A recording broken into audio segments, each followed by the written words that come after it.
Welcome to the Banker Lamp. Please enjoy the video. You must start by securing legal authorization and ensuring scene safety. Do not proceed without explicit permission. Once authorized, protect the surface and yourself with gloves and a mask to avoid contamination, and photograph the safe from multiple angles to record the unaltered state. Make sure to note time, date, and observer names.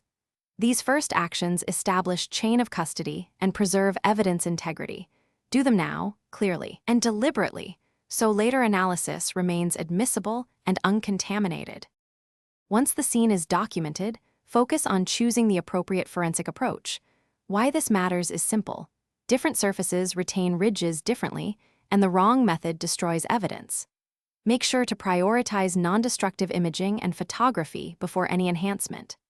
Contact an accredited forensic laboratory so trained technicians can recommend methods such as powder applications or chemical development.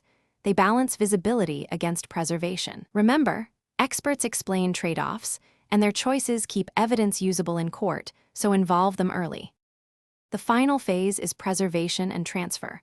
Once potential prints are visualized, photograph them with a scale and descriptive notes. Then package each item separately and label seals clearly to maintain chain of custody. Make sure to log every transfer and deliver the materials directly to the forensic lab for analysis.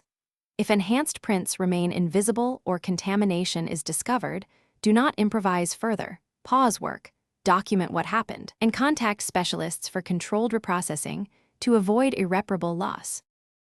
Thanks for watching. If this was helpful, leave a like and consider subscribing. See you next time.